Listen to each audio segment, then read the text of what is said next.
Mi nombre es Joana Silva Gómez y en esta oportunidad voy a explicar la unidad 1 de expresión oral. Tenemos entre los aspectos físicos la voz, la postura, la dicción, la fluidez y el volumen. La voz debemos emplearla correctamente para mantener la atención del público. La postura es la cercanía con el auditorio, tener posturas erguidas, una espalda recta. Entre la dicción es la forma correcta de emplear las palabras para formar oraciones, hacer pautas correctas al hablar. La fluidez es hablar de manera en que las ideas salgan con naturalidad y facilidad. El volumen es mantener la intensidad auditiva con la ayuda de una buena respiración. Tenemos el ritmo y la claridad. El ritmo es saber combinar la velocidad y ritmo a lo largo del discurso, para así poder comunicar los sentimientos. La claridad es la firmeza y seguridad al expresarse y darse a comprender con exactitud. Entre la coherencia y el vocabulario. La coherencia es de que un texto esté bien organizado, que tenga un sentido lógico, que no presente contradicciones ni repeticiones. En el vocabulario es usar palabras fáciles de entender para las demás personas, tener un dominio del lenguaje y presentar ideas claras. Entre las técnicas para una buena expresión oral está la locución, que es un mensaje breve que lo dice una persona que representa la autoridad, un jefe o superioridad, y se dice en una ocasión especial. La arenga es un discurso o mensaje de tono elevado de la voz de carácter militar o político. Su fin es levantar los ánimos de las personas. La conferencia es una reunión de personas en las que se trata un tema específico.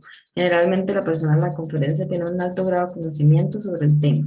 Y el discurso es cuando el emisor desea transmitir sentimientos o pensamientos de forma clara. Se usa más que todo en el ámbito político con el fin de difundir una ideología. La oratoria antigua. La oratoria antigua viene desde el siglo V antes de Cristo, pero decide convertirse en un género literario ya en el siglo IV antes de Cristo. Todo aquel que quisiera ser parte de la carrera política debía dominar el arte de la oratoria. La oratoria moderna es, pues en la actualidad el mundo exige que nos comuniquemos con mayor precisión, no es hablar mucho y decir poco, sino comunicarse con claridad y ser entendidos. Y la lectura comprensiva es donde el lector tiene la capacidad de entender con totalidad el contenido del texto. Es darle la oportunidad al lector de que pueda tener, interrogarse, analizar o criticar el texto a la misma vez. Hola, soy Eliana Ramírez, encargada de exponer la unidad 2, análisis del discurso. Entendemos que el análisis del discurso debe ser subjetivo con una base investigativa que se debe prestar atención a lo macro, tanto a lo micro del texto para analizar correctamente la información. Los analistas deben denunciar los efectos del discurso y tener en cuenta los diferentes expositores, analizar lo que se dice y lo que no se dice. Dentro de esto encontramos la microestructura, que expresa gramaticalmente la ordenación de ideas, la cohesión y la coherencia y el establecimiento de relaciones semánticas. Dentro de esto también encontramos la macroestructura textual, que es el tema, el asunto y la idea en general. Y para analizar el discurso, la coherencia de un discurso, Bandy sugiere analizarlo con las macro reglas que son suprimir, seleccionar, generalizar e integrar. Estas macro reglas lo que hacen es reducir la información y organizarla. La superestructura, si hablamos de un texto narrativo, tiene un inicio, un desarrollo y una conclusión. Si hablamos de pronto de la carta, un informe, una noticia, posee una estructura determinada específica. También encontramos dentro de este apartado los signos de puntuación que entendemos que son necesarios para la comprensión de un texto e identificar el mensaje o la intención del autor. También tienen una función muy importante porque ayudan a que todo lo redactado pueda ser leído, comprendido de una forma fluida y clara. Dentro de estos está el signo de interrogación, paréntesis y los que vemos pues aquí en pantalla. También tenemos la ortografía acentual, como las palabras ositonas, que son aquellas que llevan acento en la última sílaba, las palabras parasitonas, que son las que llevan acento en la penúltima sílaba, las palabras proparasitonas son aquellas que se acentúan en la antepenúltima sílaba y las palabras preproparasitonas son aquellas que llevan el acento prosódico, es decir, en la sílaba tónica en la que se pronuncia más fuerte. Tenemos la tilde diacrítica, que es el acento gráfico que se utiliza distinguiendo palabras que se escriben igual, pero que tienen un significado distinto y pertenecen a categorías gramaticales diferentes. La lectura interpretativa, para hacer una lectura interpretativa requerimos de una comprensión literal, niveles de comunicación, oraciones gramaticales, internalización o interiorización, que se apropien de los significados del texto y los vincula con sus propios saberes. También activar las competencias como asociación, deducción, relación y comparación.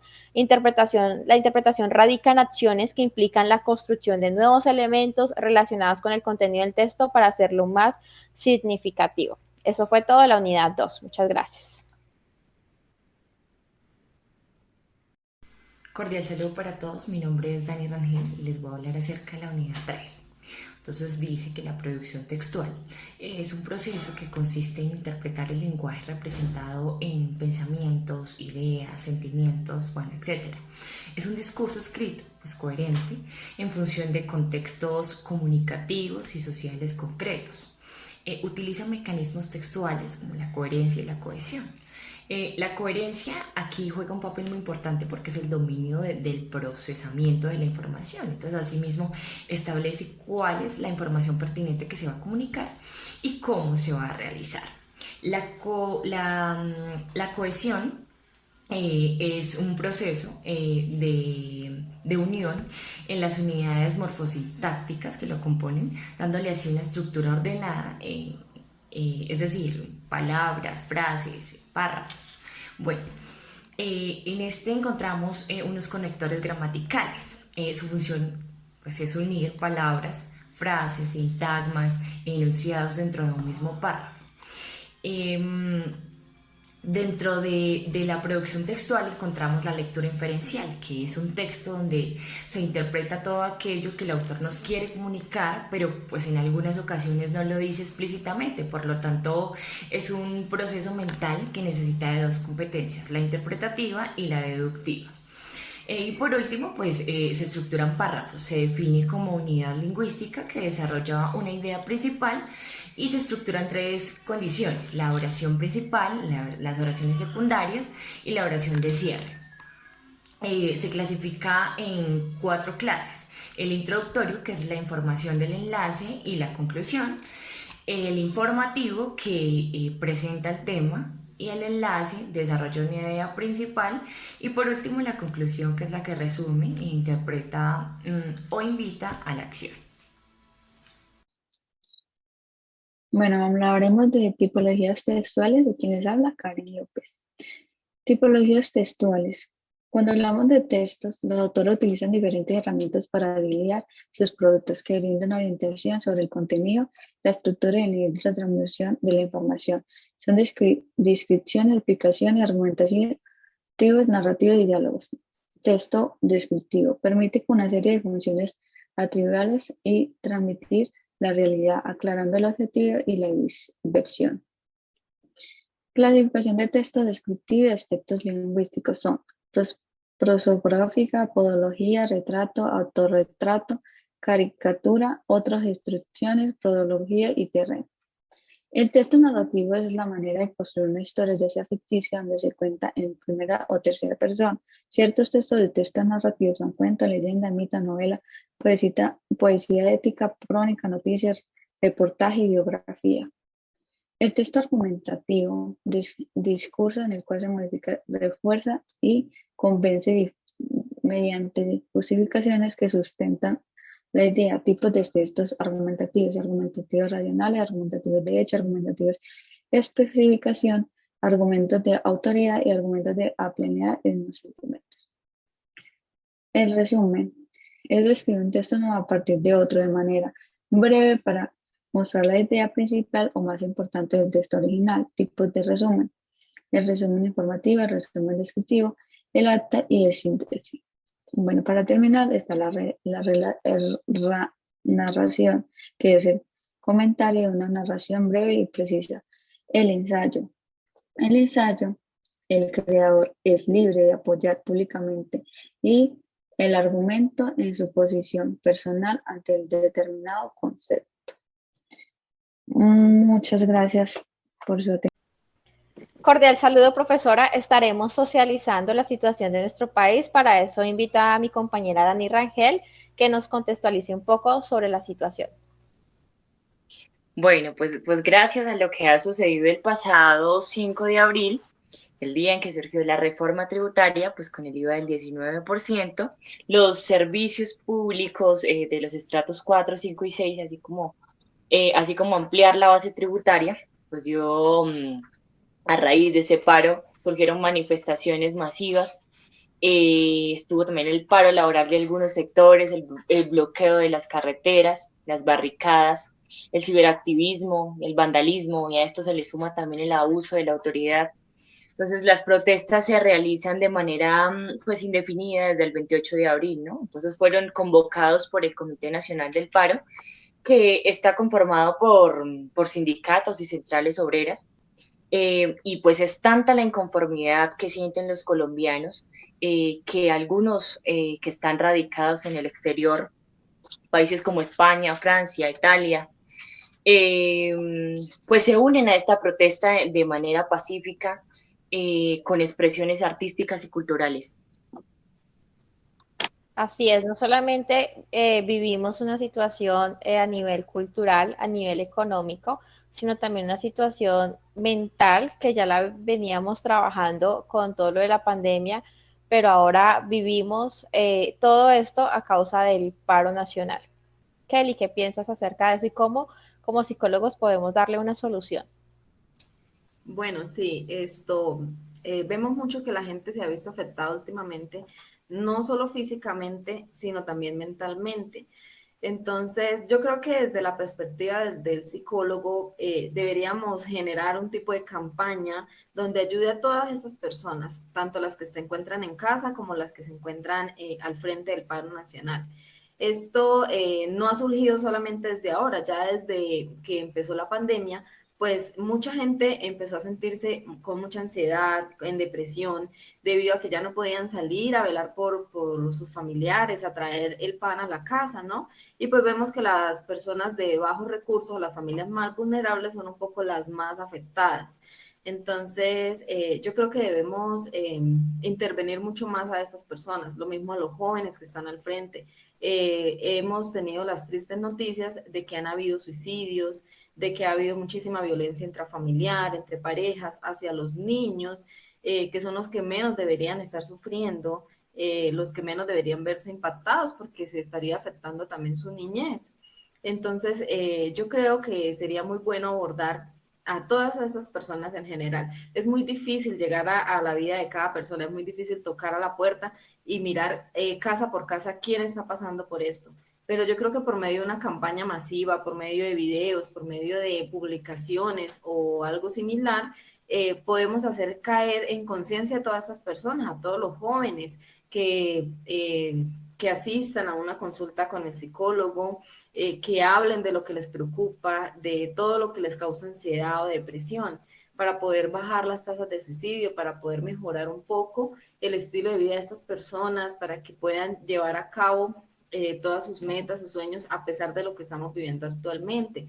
Con el paro, pues bueno, muchas familias se han visto inmersas en lo que es el miedo a salir de sus casas, el miedo a incluso llevar a los niños a un parque o algo así. Entonces, ellas mismas se centran y se ubican solo en sus casas, no quieren ya salir de ahí para evitar agresiones físicas, para evitar que sus niños salgan lastimados, porque pues salimos a las calles y la verdad ya no sabemos qué puede pasar, ¿no? Entre los manifestantes hay muchos muchachos que pues agreden al que sea, al que vaya pasando, o la misma fuerza pública también puede agredir a las personas. Entonces, es tratar de sobrellevar esta situación, ayudándoles para que no sea tan fuerte el impacto mental hacia ellos y que puedan seguir su vida un poco más tranquila mientras que todo empieza a solucionarse.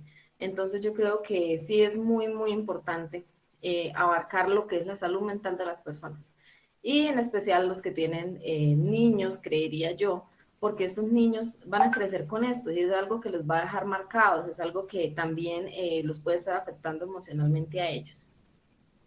Tocas unos temas muy importantes, como las campañas que debemos hacer para incentivar a las charlas, incentivar a ir al psicólogo.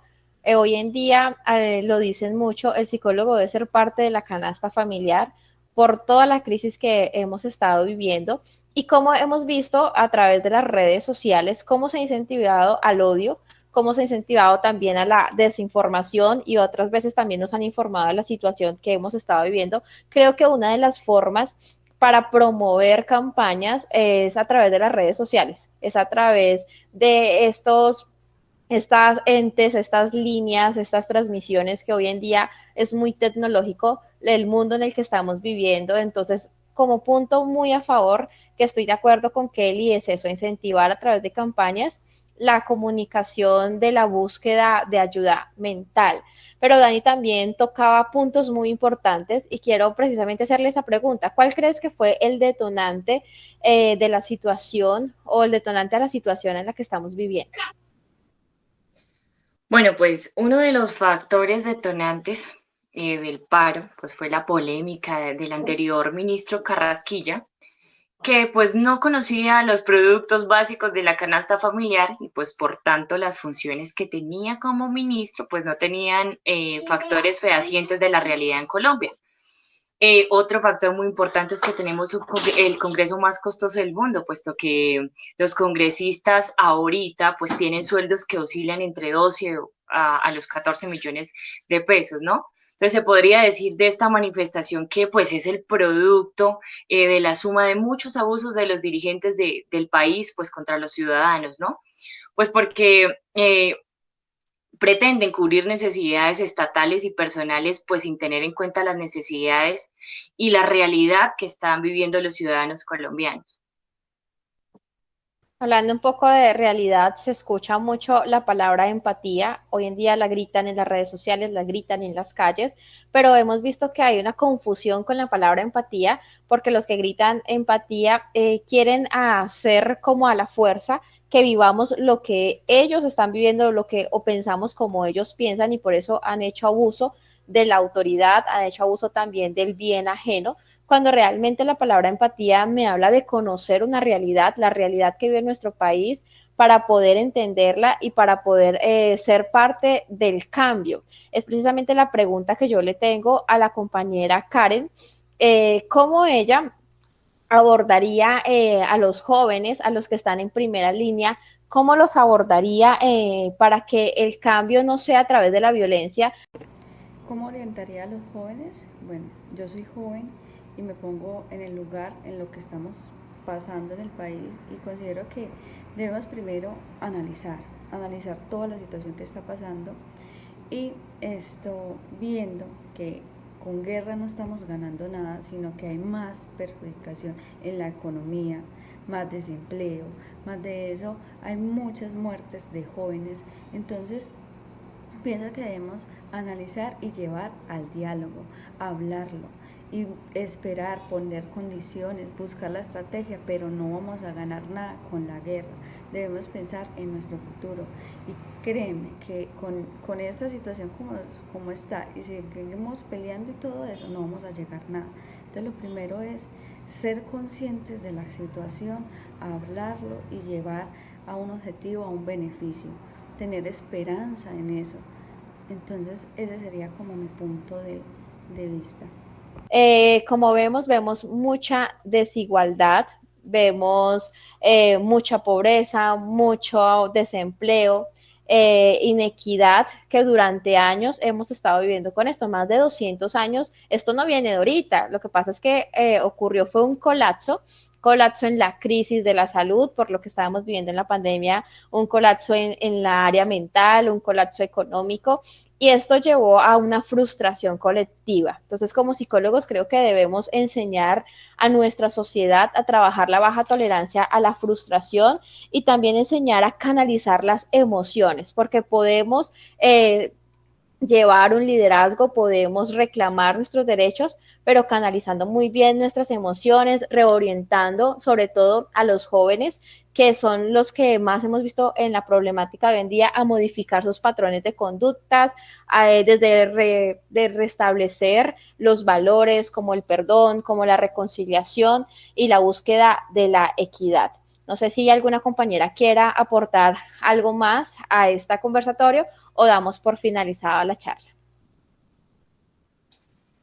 Agradecer a todas su punto de vista. y esperar muy pronto poder intervenir en toda esta problemática que está generada ahorita en el país.